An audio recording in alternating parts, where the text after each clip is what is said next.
Hi guys, welcome back to the Josh Attwell Sports YouTube channel. A lot of people have been asking for a video on two-person drills, so today we'll be going through a front versus back progression session. Duo drills are a fantastic way of bridging the gap between solo practice and match play, as they allow you to adjust to the pace of hitting with an opponent while not overwhelming you with too many options. The idea for these drills is that we start off the session with limited options from each position and start to open up the court and give more freedom as we progress. Comment down below the name of the person who you'll do these drills with. It's important that you go into every session with a purpose of what you want to practice or achieve, as that's the fastest way to improve your game. We're going to start off with the classic boast and drive. The player at the front will always hit a straight drive, and the player at the back will always hit a boast. This doesn't prevent you from being creative though, as it's the perfect opportunity to mix up the paces and heights of the straight drive, as well as changing the angle of the boasts. Here you can see me starting off by aiming to hit a 2-wall boast fading into the side wall. Then I start looking for the 3-wall boast into the nick by hitting the ball at a steeper angle into the side wall. I also start volleying some to increase the intensity of the drill. The great thing about this routine, and all other ones that follow, is that they can be scaled up to any level. Top players will do this drill at an incredibly high pace and intensity and will benefit from it a lot, whereas newer players will still be able to perform the drill at their own level and it will improve their ball control massively. The next progression is drop drive, drive boast. For this routine, each player hits 2 shots in a row. The player at the back hits a drive to themselves and then a boast. The player at the front hits a drop to themselves followed by a straight drive. Like in the first drill, the player at the back can step forwards and volley to increase the pace. Usually I like to hit the first few on the bounce to find my length and then start to step up the court to volley once I feel comfortable hitting the back targets. For a player at the front, it's a great way to practice using the straight lift off of a tight drop.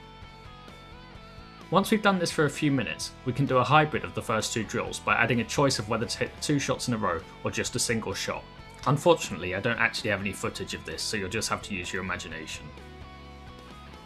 This means you don't know if your opponent will take the ball early or not, so it will keep you on your toes and make it a bit more physical. This addition can be applied to most of the following drills too. I want you to watch how balanced Curtis is in the front corners, and how it allows him to not only hit a high quality shot, but also recover to the tee with ease. The next version starts to open up our options and become much more physical. Here the player at the back can hit a boast or a straight drop, and the person at the front can hit a straight or cross-court drive. This is where the quality of our shots makes a big difference, as it can limit which options the opponent has. In theory, the front player should win these exchanges as they're less likely to make an error and they can apply a great deal of pressure by holding and whipping it either straight or cross at pace. However, if you want to do the drill to a high level as the player at the back, you should try to push up the court and look for the volley to take time away and stretch the front player. You can counter this by using good height and width from the front.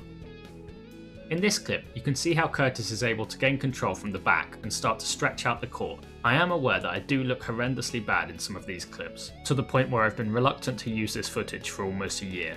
But in my defence, despite moving particularly badly to the front corners that day due to wearing some dodgy socks, it does show just how intense the pace is from the top players, and how it can completely break down your movement in barely any time at all if you're not physically up to scratch. As I mentioned before, you can add in the choice of the 2-shot version to this drill. This means you can practice getting onto the short ball quickly for a counter drop to yourself, as well as being able to work on straightening up across court if you're at the back. Before we go on to the most exciting routine in the video, it'd be great if you could subscribe to the channel. I'd also like to thank Curtis Malik for helping me record these clips. Check out the Team Malik YouTube channel too, as they're doing great things in the world of squash. This leads perfectly to the next stage, which turns the previous drill into a more competitive game. This is full on front versus back. The back player starts off with a boast and can hit anything short, as long as it bounces twice before the short line. On the other hand, the front player has to hit everything long, with the first bounce being behind the short line. You can make it so that the back player just has to land the first bounce in front of the short line, and the front player's second bounce has to land behind the short line. However, this changes the game quite a lot and is more useful when working on kills and stuns from both positions. As I mentioned before, the only real chance the back player will have at winning this is to step up the court and look for the volley. Ideally, if you can run a tight straight drop in from the back and anticipate their cross court to punish it with a volley drop, then you're getting the most out of this routine. As I mentioned before, if you want to really dominate from the front position, you should get to the ball as early as possible and vary whether you take the ball on the rise or hold it to disrupt the opponent's movement. For this game, you'll play the whole game in one position, then swap positions and play another full game rather than alternating throughout.